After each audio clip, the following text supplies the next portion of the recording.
Bueno, ya lo hemos visto durante todo el día. La Corte Suprema confirmó que las ISAPRES no pueden subir unilateralmente precios de planes de salud. Un fallo que el ministro de Salud calificó como un bombazo. ¿Qué dice la superintendenta de Salud subrogante, Liliana Escobar? Está con nosotros aquí en CNN Chile. Liliana, muy buenas tardes. Muy buenas tardes. A ver, lo que mucha gente se está preguntando, ¿este fallo se aplica para todos los usuarios de las ISAPRES o solamente para estas personas que habían interpuesto el recurso? El fallo se aplica a los 30 casos respecto de los cuales se ha ejecutado ese fallo. Sin duda que esto es un fallo sin precedentes en el sentido de que con anterioridad lo que hacía la Corte Suprema era fallar para el periodo que estaba en juicio, que era un año en cuestión. La gran diferencia es que ahora establece estos fallos que a futuro, de no mediar un cambio en los argumentos y los respaldos que presenta la ISAPRE para dar cuenta de esta alza de precios, si no hay un cambio en esos argumentos, no puede proceder y por lo tanto tendría que mantener y el fallo sería permanente. Pero las ISAPRES legalmente pueden seguir subiéndole los planes al resto de los afiliados. Sin duda, las ISAPRES están facultadas para ejecutar alzas de precios y tienen que cumplir ciertos requisitos.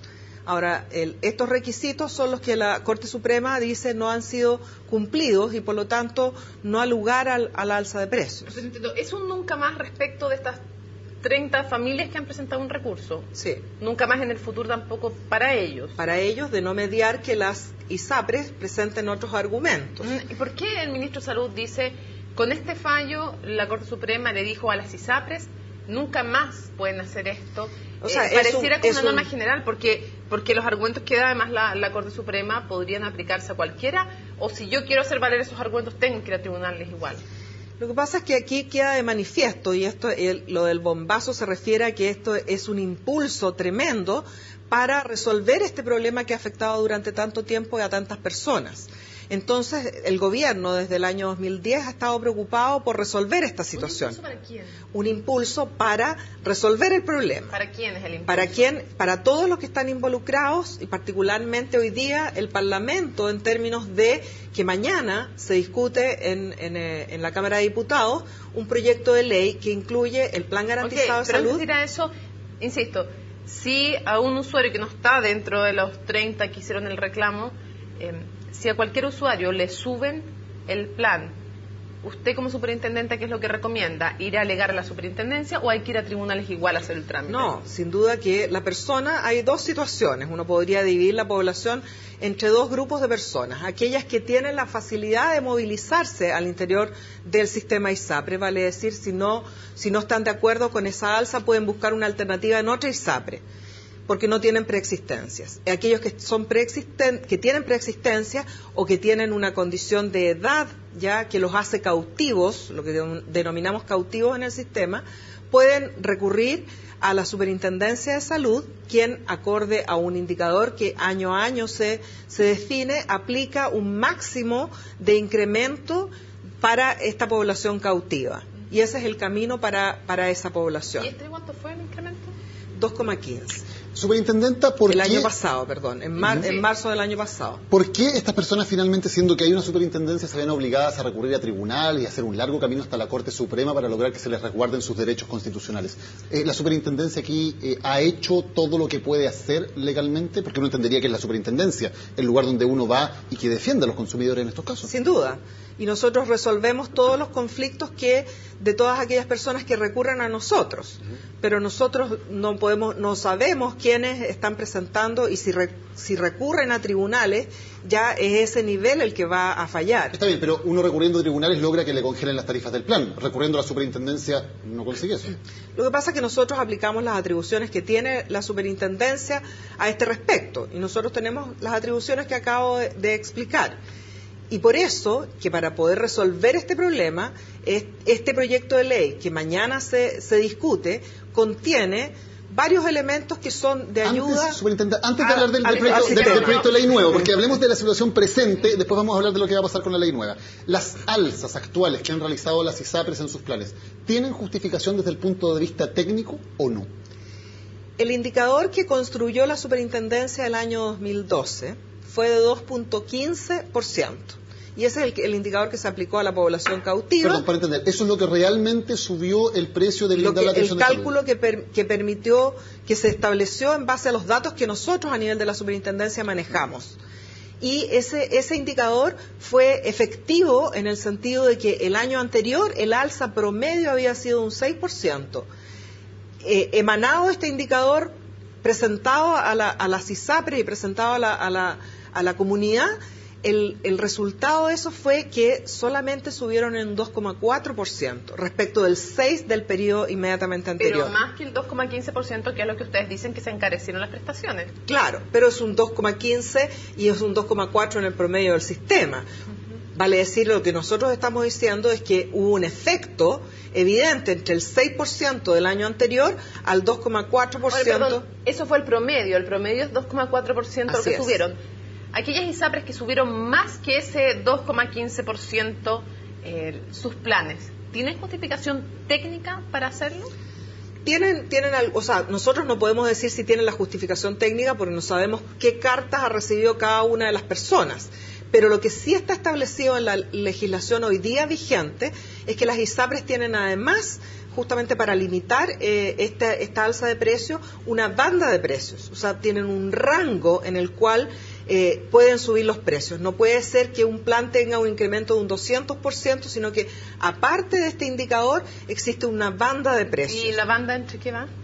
Dependiendo de cuál sea la ISAPRE, cada una de las ISAPRES define cuál va a ser su alza de precio y tiene un rango que se calcula estadísticamente, pero que no tiene la variación de... ¿Cómo se calcula?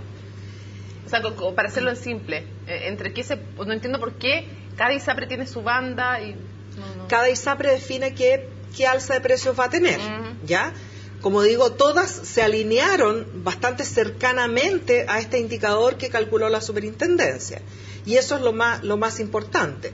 Por otra parte, tienen una limitante de la banda de precios, que significa, tienen ciertos indicadores estadísticos, ¿ya?, que no puede ser más allá del 110% de un valor, de un 110% de un valor promedio de alza. ¿Ya? O sea, si el promedio es 2.4, van a poder subir en un rango menor y un rango mayor. Pueden subir 12%. Claro, pero no fue 6. No, pero otras ocasiones ha sido y algunas de ellas sí fue 6. Así es, pero justamente lo que queremos relevar aquí es que a propósito de la existencia de un indicador resumen, hubo un efecto en el sistema ISAPRE. El sistema recogió ese indicador y lo aplicó, si bien no exactamente, bastante cercanamente, que es lo que nos interesa. Superintendenta, ¿va a colapsar el sistema si las ISAPRES no pueden seguir subiendo sus planes a su antojo, como dice el presidente de la asociación? Yo no me atrevería a refrendar, digamos, ni descartar lo que él dice, ni opinar respecto a eso. Lo importante aquí es que efectivamente hay un problema que afecta a mucha gente y hay una solución que está a puertas, que es a través de la tramitación y la aprobación de esta ley. Lo último, antes de ir a la solución de la que quiere hablar usted, ¿qué reflexión le merece que las ISAPRES hayan ganado en los primeros 3 trimestres de este año 66.000 millones de pesos, al mismo tiempo que subían los planes? Bueno, yo creo que el sistema, tal cual está concebido, permite esas alzas de precios y lo que tenemos que hacer, que de alguna manera dan cuenta de esas utilidades y por lo tanto una forma de afectar esto positivamente para la población es intentar contener las alzas de precios. De esa manera, y no solamente contener los precios, sino que hacer más transparente el sistema, que es otro de los grandes problemas. Perdón, y el argumento de que se han usado muchas veces los servicios, muchas veces los planes, y por eso hay que subir los precios de dichos planes, ¿es un argumento válido desde el punto de vista técnico? De hecho, el indicador que se calculó en el año pasado tenía diferencias en términos de que tiene distintos componentes que se integran en este indicador. Uno es la variación del precio de una canasta de prestaciones, la variación en términos de la frecuencia de uso, la cantidad de veces que las personas lo usan, una variación en términos de la bonificación que entregan las ISAPRES, que es distinto del precio en sí. El precio es lo que cobra el prestador, la bonificación es cuánto gasta la ISAPRE a propósito de eso. ¿Es correcto desde su perspectiva que si yo uso mucho mi plan me cobren más? No estoy diciendo eso, no estoy diciendo que en forma individual. Digo que en términos colectivos el sistema sí enfrenta un aumento de la frecuencia de las prestaciones y eso conlleva a un aumento del gasto y una situación que... La Corte Suprema sostiene uno de sus argumentos que no se puede justificar en el aumento del uso del sistema, el aumento en los precios, porque dice que es de esencia del sistema la incertidumbre respecto a cuántas veces se usa. ¿Usted no está de acuerdo con lo que dice la Corte Suprema? No, no estoy diciendo eso. Estoy diciendo que el IPC que está propuesto en la ley, ¿ya?, al igual que el IPC general... No, yo le digo ahora, no la ley, lo que hay ahora. Que ahora la Corte Suprema dice que si uno usa más, si todos usamos más el sistema, no pueden escudarse en eso las ISAPRES para subir los precios. Usted dice que sí. O sea, tiene un efecto en el gasto del sistema, eso es indudable, ¿ya? Ahora, que legalmente esté permitido eso es una interpretación jurídica, en términos de que la ley hoy día establece las condiciones bajo las cuales las ISAPRES pueden ejercer esta oportunidad de alza de precios, que tiene un plazo y que tiene que tener cierta argumentación. La Corte Suprema ha estimado que los argumentos usados no son válidos. Superintendente, son arbitrarios. Hablemos de la nueva ley. Se ha dicho que una de las soluciones es que esta nueva ley va a incluir el IPC de salud. ¿Qué diferencia hay entre el IPC de salud y el indicador del cual nos contaba usted que ya existe y que marca, por ejemplo, para el último año un alza del 2,15%? ¿En qué cambia? Lo que pasa es que el IPC de la salud está relacionado a un nuevo producto que es el Plan Garantizado de Salud, ¿ya? Y por lo tanto tiene algunas diferencias metodológicas en su cálculo, pero en esencia corresponde de todas maneras a una canasta de servicios de salud que se evalúan a través del tiempo en términos de las variaciones del precio, de las variaciones de la cantidad, en términos de la cantidad de uso, y también incorpora una diferencia en términos de el gasto en subsidios laborales, vale decir, en las licencias médicas. Uno de los factores importantes, según entiendo, para explicarlo en simple, es cuánto cobran las clínicas por las prestaciones, ¿no? Es parte del precio, sin duda. ¿No afecta el hecho de que hoy día las ISAPRES tengan una integración vertical, que significa que muchas ISAPRES son dueñas de las clínicas, por lo tanto, en el fondo, a la ISAPRE va a poder subir lo que diga el IPC, pero el IPC va a depender de cuánto suba los precios en la clínica? Y sucede que la ISAPRE es dueña de la clínica. Bueno, justamente vamos a poder contener, pero el plan garantizado, si me permiten ahora detallar un poco qué es lo que incluye 4 grandes elementos. Uno, que es el examen de medicina preventiva, que hoy día está vigente y que desafortunadamente los usuarios usan poco. Otro gran componente, que es el auge, que hoy día tiene 69 problemas y que estaría aumentando a 80 problemas de salud. Tiene otro componente, que es una cobertura de gastos catastróficos. Y además lo que son las prestaciones no auge, vale decir, allí se incorporan todas las prestaciones, todos los tipos de atenciones de salud que están incluidos en el arancel de la modalidad libre elección del FONASA. Todo eso va a estar incluido entre los beneficios de este plan garantizado. Y este plan garantizado va a ofertarse en una determinada red. Por lo tanto, esta red, en términos de que el seguro relacionado con esta red pretenda hacer más eficiente el sistema, es la única forma por la cual le va a generar mayores utilidades, y la idea es que sea no solamente un beneficio en términos económicos, sino que un beneficio sanitario. Vale decir que esas redes utilicen las prestaciones cuando debidamente son indicadas y no en un exceso. Está bien, pero sigue sobre la mesa la pregunta que le hacíamos anteriormente. Si para calcular este IPC se fijan en cuánto cobran las clínicas y finalmente las ISAPRES son dueñas de las clínicas, entonces indirectamente las ISAPRES van a decidir cuánto es el IPC de la salud. Claro, pero las ISAPRES ¿Cómo van a evitar eso? Lo que pasa es que van a estar en competencia con un producto común. Este plan garantizado, todas las ISAPRES lo van a tener que ofertar. Bien, los bancos también tienen todo crédito hipotecario y son carísimos. Exacto, pero déjeme terminar la idea. Van a tener que ofertar este producto y van a tener que competir en precio y competir en el servicio, que es la red.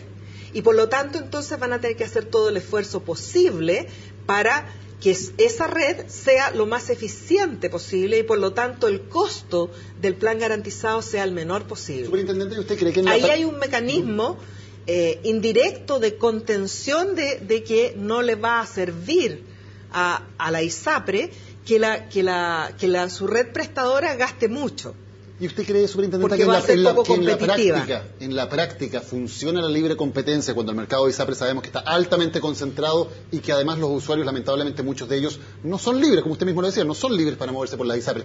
No es un sistema donde realmente funcione una libre competencia perfecta. Una diferencia, justamente para atender esos problemas, este plan garantizado elimina las preexistencias.